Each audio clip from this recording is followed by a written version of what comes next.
कोरोची जिल्हा परिषद मतदारसंघातील तारदाळ गावात मतदान प्रक्रियेदरम्यान तणाव निर्माण झाल्याची घटना घडली। तारदाळमध्ये जेके नगर येथे अंगणवाडी क्रमांक 207 या मतदान केंद्रावर दुपारी 3 वाजण्याच्या सुमारास दोन गटांमध्ये वाद होऊन बाचाबाची झाली। या वादाचे रूपांतर क्षणातच एकमेकांच्या अंगावर धावून जाण्यापर्यंत गेले। त्यामुळे मतदान केंद्र परिसरात एकच गोंधळ उडाला।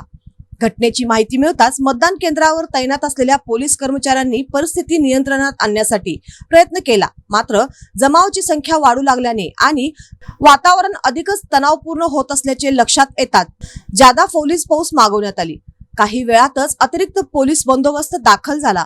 परिस्थिती आटोक्यात आणण्यासाठी पोलिसांनी सौम्य लाठीचार्ज करत जमावाला पांगवले। या कारवाईनंतर काही काळासाठी मतदान केंद्र परिसरात तणावपूर्ण शांतता पसरली। या घटनेमुळे मतदानासाठी रांगेत उभ्या असलेल्या मतदारांमध्ये घबराटाचे वातावरण निर्माण झाले असून काही काळ मतदान प्रक्रियेवर परिणाम झाला।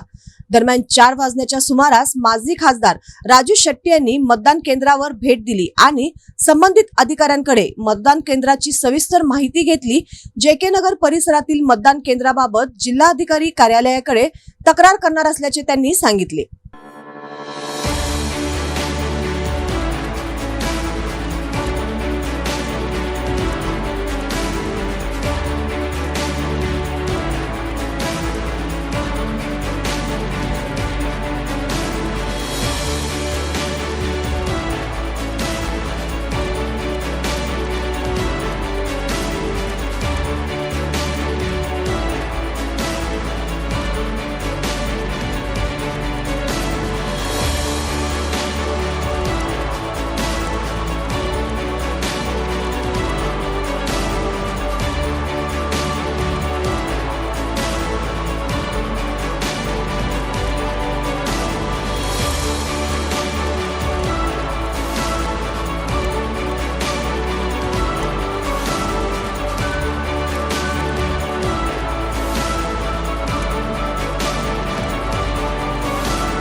तारदाळमधील केंद्र क्रमांक 13 मध्ये एका मतदाराची तक्रार आली की आमचे स्वाभिमानी पक्षाच्या ज्या उमेदवार आहेत कोराणीताई, त्यांचं शेट्टी हे चिन्ह आहे, त्याच्यावर बटन दाबलं तरीसुद्धा बीप येत नाही आणि ते वोटिंग नोंद होत नाही।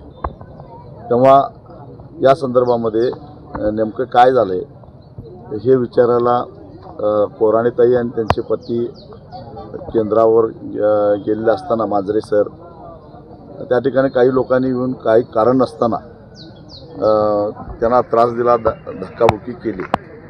त्या संदर्भातली पोलिसात तक्रार झालेली आहेच, परंतु केंद्र प्रमुखांनी मतदाराची अशी तक्रार आहे की केंद्र प्रमुखांनी मशीन नीट चालतंय हे दाखवण्यासाठी जाणीवपूर्वक कमळ या चिन्हावर बटन दाबलं आणि बीप असा आवाज आला। मी आता जाऊन केंद्र प्रमुखांना तेच विचारलं की तुम्हाला तो अधिकार कोणी दिला, एका विशिष्ट चिन्हावर बटन दाबायचा अधिकार कोणी दिला, आणि हे निवडणूक आयोगाच्या पारदर्शक तत्वामध्ये कुठेही बसत नाही। मी या संदर्भामध्ये जिल्हाधिकारी कोल्हापूर यांना बोललो। जिल्हाधिकाऱ्यांनी तातडीने उपविभागीय अधिकारी दीपक शिंदे यांना सांगितलं। त्यांचा मला फोन आला, मशीन नीट झालेलं आहे आणि तशीच खात्री स्वतः उमेदवार कोराणीताईंनी केलेली आहे। त्यामुळे मशीनबद्दल आमची तक्रार नाही, पण एकूणच केंद्र प्रमुखांचं जे वर्तन आहे आणि भारतीय जनता पक्षाच्या काही समर्थकांनी इथं जे काही गोंधळ घातला, खरं तर पोलिसांना त्यांना काही अटकाव केला असता, त्यांच्या पतीनं विनोद कोराणे यांना काही अटकाव केला असं तर गोष्ट वेगळी आहे. परंतु कायदा हातात घेऊन इथले काही गुंड जे काही दादागिरी करतात त्याला आमचा आक्षेप आहे. आणि म्हणून याच्यामध्ये शहापूर पोलीस स्टेशनमध्ये गुन्हा नोंद केलेला आहे. त्याच्यावर जर का पोलिसांनी कडक कारवाई केली नाही, एकतर निवडणुका पारदर्शक व्हाव्यात म्हणून रेकॉर्डवरचे सगळे गुंड हद्दपार करायला पाहिजे होते, ते इथं आहेतच कसे, हा माझा पोलिसांना सवाल आहे.